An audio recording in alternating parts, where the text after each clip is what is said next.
Olá, bem-vindos a mais uma aula de Mecânica dos Sólidos. Nesta aula, vamos falar sobre os conceitos fundamentais associados às grandezas vetoriais, mais especificamente ao conceito de vetores de força.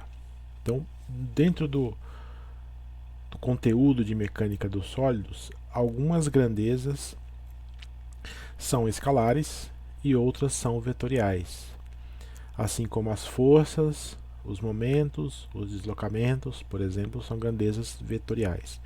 Massa e energia, por exemplo, são grandezas escalares. As grandezas vetoriais são caracterizadas por terem uma dimensão ou uma magnitude, direção e sentido, e podem ser associadas a um sistema de coordenadas de maneira que seja possível analisar as suas componentes em cada um dos eixos desse sistema de coordenadas. Então, sendo grandezas vetoriais e representando em sistemas cartesianos, como esse representado aqui na figura, usar uma abordagem vetorial, uma abordagem da geometria analítica, para tratar essas grandezas vetoriais, é um ferramental matemático muito importante, pois quando eu tenho um problema simples no plano, como este desse caminhão representado simplificadamente aqui na figura, eu consigo, com alguns princípios algébricos e algumas simplificações, resolver o problema de maneira rápida, de maneira praticamente totalmente escalar, sem precisar usar muita matemática vetorial para resolver esse problema. Ao passo que, quando eu tenho uma situação como essa dessa figura, fazer o tratamento algébrico, puramente algébrico desse problema pode se tornar bastante complicado, às vezes até inviável. Então, você ter uma abordagem matemática vetorial consolidada é importante para tratar problemas cada vez mais complexos, e quando isso chega num problema tridimensional com um corpo ou vários corpos atuando mutuamente, você simplifica muito o raciocínio se você usar uma abordagem vetorial.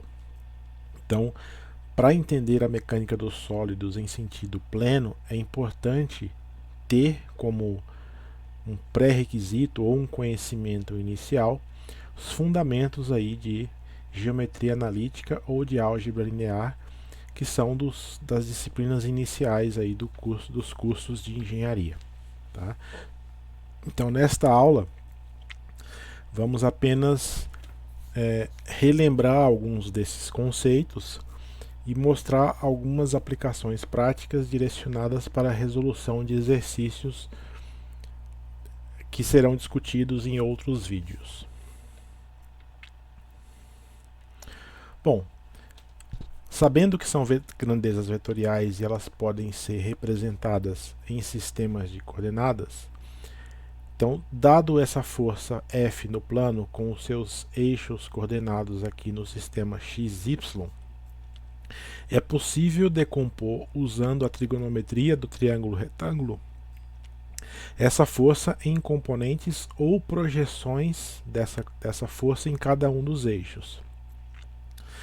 Dentro do conceito de geometria analítica, eu posso estabelecer uma base ortogonal para meu sistema cartesiano, representado aqui pelos meus vetores unitários I e J, que representam o eixo X e o eixo Y. E eu posso agora representar esse vetor de força por essas componentes em relação ao sistema de coordenadas adotado. Então, a minha força resultante nada mais é do que a somatória do vetor na direção x com o vetor na direção y, como está representado aqui em um problema no plano. Se eu for por um caso tridimensional, eu vou adicionar mais uma componente aqui no sistema. E, representando na forma da base de vetores, eu posso representar como um módulo ou uma intensidade na direção i e uma intensidade na direção J, representando aqui o sistema de coordenadas. Então, de novo, conhecimento que vem lá da geometria analítica ou da álgebra linear. Mesmo raciocínio pode ser feito em 3 dimensões, agora no sistema x, y, z. Eu vou analisar as componentes ou as projeções em relação a cada um dos eixos. Então eu vou rebatendo essa força resultante em cada um dos eixos, projetando essas componentes, de modo que eu consiga representar cada uma das componentes em cada um dos seus eixos, como está sendo feito aqui, usando a trigonometria do triângulo retângulo. Então eu tenho a componente que é dada em função do cosseno e a outra respectiva que é dada em função do seno, como está indicado nessas duas figuras, relembrando aí o conceito de seno e cosseno. Olhando agora a terceira projeção, eu posso obter, se eu conhecer os ângulos da minha resultante f em relação a cada um dos eixos x, y, z, eu tenho os ângulos θx, θy, θz, automaticamente eu consigo obter essas componentes através desses cossenos diretores, relembrando lá também o conceito da geometria analítica. E agora, num sistema tridimensional, eu tenho componentes na direção y, na direção j e na direção k, representando o vetor na forma vetorial no sistema de coordenadas tridimensional, como foi dado. Relembrando algumas relações trigonométricas do triângulo no plano, eu tenho para esses dois vetores P e Q, o vetor P mais Q é a resultante desses dois vetores, podendo ser representado por essa regra do paralelogramo. Então notem que as projeções aqui das paralelas me definem um paralelogramo. Ao mesmo tempo eu tenho dois triângulos dentro desse paralelogramo que me permitem, através da álgebra escalar, entender as intensidades dessas forças. Por exemplo, eu sei que o vetor resultante é a soma dos vetores P mais Q. Mas da geometria do triângulo tem a lei dos cossenos. Eu sei que a resultante ao quadrado pode ser obtida em função dessa expressão chamada lei dos cossenos, ou seja, em função dos módulos e do ângulo entre os vetores, formado pelos vetores dentro desse triângulo que foi estabelecido. Da mesma maneira, então, isolando o triângulo aqui, eu tenho P, Q e a resultante P mais Q, eu tenho os ângulos A, B e C. Eu posso estabelecer, conhecido da álgebra da matemática fundamental, a lei dos senos também, que me relaciona as intensidades e os senos dos ângulos respectivos através dessa expressão. Então eu posso representar o problema ou da forma vetorial, pela geometria analítica, como nós vimos nos slides anteriores, e posso fazer essa análise de maneira algébrica, se eu tiver um problema no plano, ou se eu puder decompor esse problema em vários planos e aplicar a lei dos cossenos e a lei dos senos para resolver o problema de maneira algébrica. Um exemplo rápido, eu tenho essas duas forças P e Q de 40 newtons e 60 newtons, separada por esses ângulos que estão indicados, 20 graus em relação à horizontal e 25 graus entre eles. Entre essas duas forças, esses dois vetores, eu posso redesenhar esse sistema considerando a regra do paralelogramo. Então eu quero saber o valor da resultante R. E essa resultante R é um vetor, portanto ele tem módulo, direção e sentido. Eu tenho que dizer qual que é a orientação desse vetor em relação ao sistema de coordenadas. Fazendo essa decomposição aqui no paralelogramo, eu posso encontrar esse triângulo aqui que faz parte desse paralelogramo original e, usando a geometria do triângulo, achar os ângulos necessários para o meu cálculo. Então, você deve revisar esse conceito aí de triângulos, lei dos senos e lei dos cossenos, e como obter esses ângulos através da geometria básica. No exercício na aula seguinte, eu vou mostrar isso mais passo a passo. Aqui é apenas o objetivo ilustrar esse conceito. Sabendo a lei dos cossenos, sabendo o valor de P e Q e do ângulo B, que foi dado conforme a decomposição do triângulo, eu consigo achar o valor da resultante. Aplicando agora a lei dos cossenos, eu consigo, por exemplo, aqui achar o valor do ângulo A, sabendo que eu tenho as componentes PQ e R, que foi calculado através da lei dos cossenos, eu obtenho o valor do ângulo A. Sabendo que ele está orientado aqui em relação ao eixo horizontal a 20 graus, eu consigo achar o ângulo respectivo da resultante alfa, fazendo essa decomposição, que no caso aqui vale 35 graus,04. Um outro exemplo aqui, eu tenho mais forças no meu sistema de coordenadas, x, y, que foi dado, e tenho as intensidades e tenho os respectivos ângulos de cada uma dessas forças. Então o trabalho é, usando a geometria analítica, eu posso decompor cada um dos vetores com as projeções em x e em y. Portanto, eu elimino o vetor resultante, esses dois tracinhos aqui me ajudam a identificar que a força resultante foi substituída pelas suas componentes. E agora eu faço o cálculo separado eixo por eixo. Faço a somatória das forças no eixo x, na direção y, e faço a somatória de forças na direção j, ou no eixo y, levando em consideração os sinais, dada a referência que foi estabelecida, considerando componentes positivas e negativas. Dessa maneira, é possível encontrar a resultante em x, em y, com seus valores dados em Newton, conforme foi dado na definição do problema, e essa é a representação dessas duas componentes e do meu vetor resultante dessas quatro forças que foram dadas no ponto A, atuando nessa partícula que está aqui no ponto A. Componente vertical, componente horizontal. Esse ângulo em relação à horizontal me define esse vetor.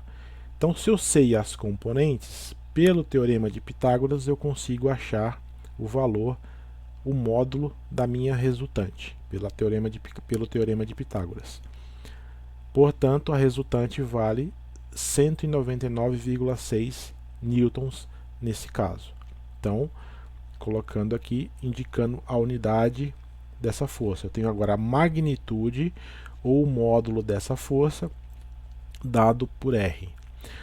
Eu tenho que indicar, como R é um vetor, eu tenho sempre que indicar módulo, direção e sentido. Esta figura está me indicando as direções e os sentidos, mas eu preciso especificar esse ângulo alfa para que fique completamente definido.